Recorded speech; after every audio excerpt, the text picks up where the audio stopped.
تو علینا سے شادی کر لے۔ کیا؟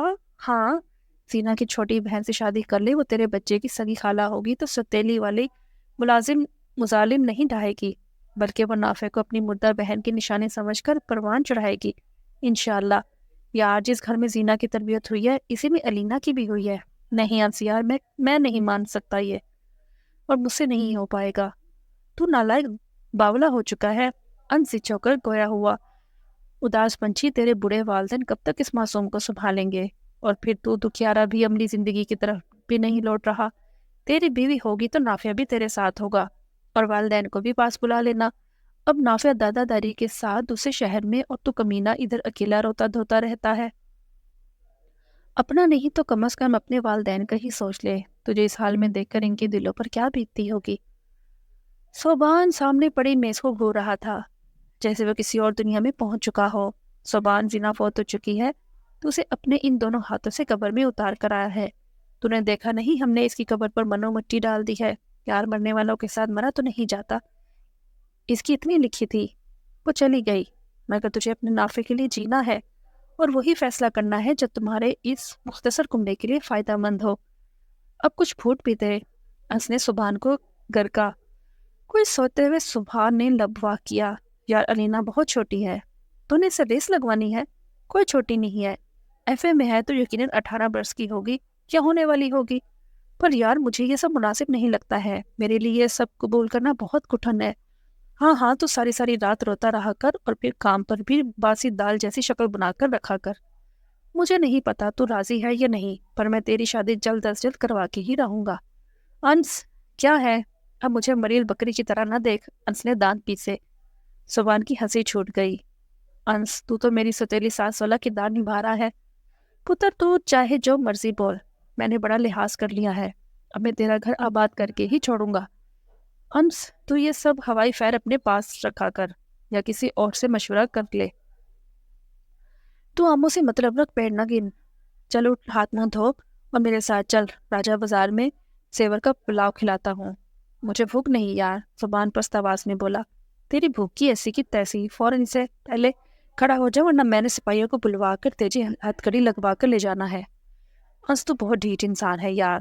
زبان مجبوراً کرسی سے اٹھ کھڑا ہوا۔ تیرا ہی جگری دوست ہوں۔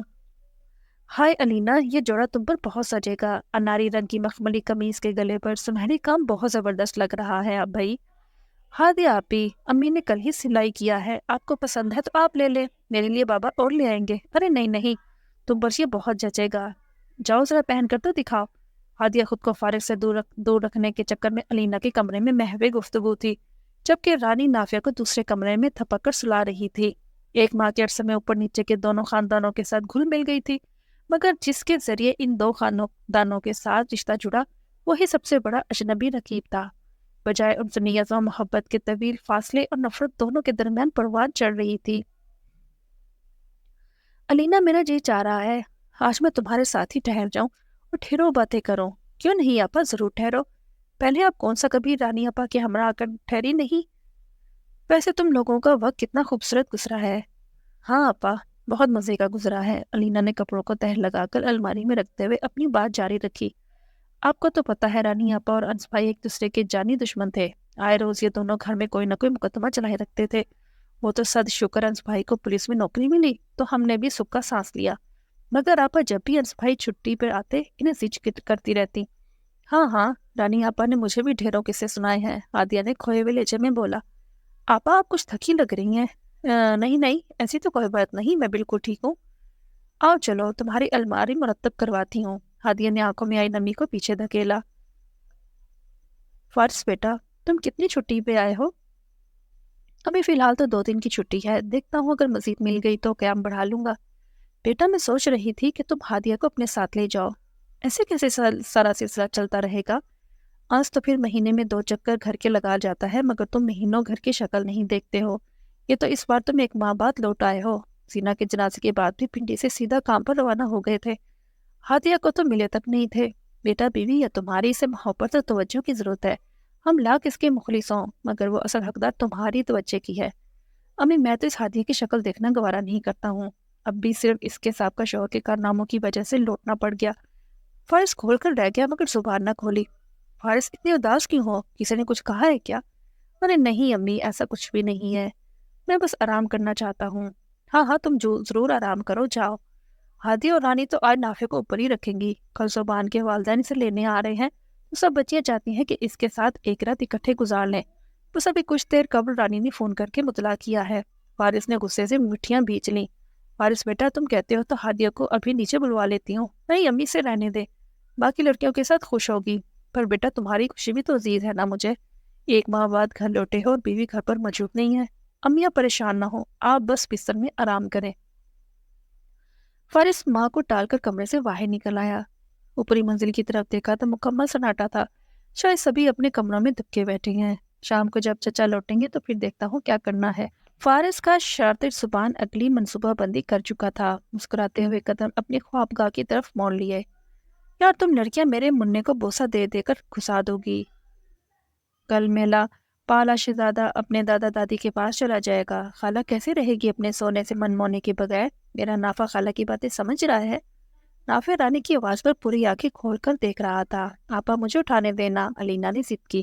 علینا آپا آپ کے بعد میں اٹھاؤں گی۔ چھوٹی مینا کا دل بھی بھانجے کو اٹھانے کی چاہ میں مچلا۔ اے لڑکیوں، تم سب ادھر آرام سے بیٹھو، میں نیچے فارس آیا ہے، اسے ملاؤں۔ امی نے آدھ کھلے دروازے سے جھانک کر سب کو خبردار کیا۔ ہادیہ کا رنگ فک ہو گیا، پھر فوراً خود پر قابو پا لیا اور گردن جھکا کر ناخن کھرچنے لگی۔ رانی نے یکدم ہادیہ کو دیکھا۔ ہادیہ، فارس بھائی آئے ہیں؟ ہاں شاید آئے ہوں گے۔ ہادیہ نے کندھے اچکا کر جان چھڑائی۔ ہادیہ تمہیں تو فارس بھائی کے پاس ہونا چاہیے، وہ پورے 1 ماہ بعد لوٹے ہیں۔ وہ ویسے تو 6 سے 8 ماہ سے کم عرصے تک نہیں لوٹتے تھے۔ یقیناً تمہاری بنوں کا کمال ہے، فارس بھیا تمہاری محبت میں کھچے چلے آئے ہیں۔ ہادیہ نے مسکرا کر گردن چھکا لی جبکہ اندر ابال اٹھ رہے تھے۔ ارے بیٹھی کیوں ہو، جاؤ اپنے میاں کے پاس جاؤ، کوئی خدمت کرو جا کر اس کی۔ آپا میں آج آپ سب کے ساتھ ٹھہرنا چاہتی ہوں، کل نافع چلا جائے گا۔ ہائے لڑکی، پاگل ہو گئی ہو کیا؟ آپا مجھے رکنے دینا، میں وعدہ کرتی ہوں کل صبح فجر طلوع ہوتے ہی نیچے چلی جاؤں گی۔ ہادیہ نے منت طلب نظروں سے رانی کو دیکھا۔ ہادیہ تم شاید ان باتوں کا بھی ٹھیک سے سمجھ نہیں رہی ہو، مجھے تمہارا یہاں رہنے پر کوئی اعتراض نہیں، صرف تمہارے شوہر کی گھر پہ واپسی پر تمہیں ان کے پاس موجود ہونا چاہیے۔ جی۔ نہ چاہتے ہوئے بھی ہادیہ کی آنکھیں چھلک پڑیں۔ ارے پگلی، روتی کیوں ہو؟ فارس بھائی نے کچھ کہا ہے تمہیں؟ اگر کچھ کہا ہے تو مجھے بتاؤ، میں ابھی تایا جی کو بتا کر ان کی طبیعت صحیح کرواتی ہوں۔ نہیں آپا، انہوں نے مجھے کچھ بھی نہیں کہا، مجھے تو بس نافع اور زینہ آپا کا سوچ کر رونا آ گیا ہے۔ ہادیہ نے فوراً آنکھیں رگڑ ڈالیں۔ لگتا ہے امی واپس لوٹ آئی ہیں۔ رانی نے باہر کھٹکے پر کان لگا کر سنا، مگر اسی لمحے نئی آواز نے چونکا دیا۔ باقی ہم کل کے نیکسٹ ایپیسوڈ میں سنیں گے۔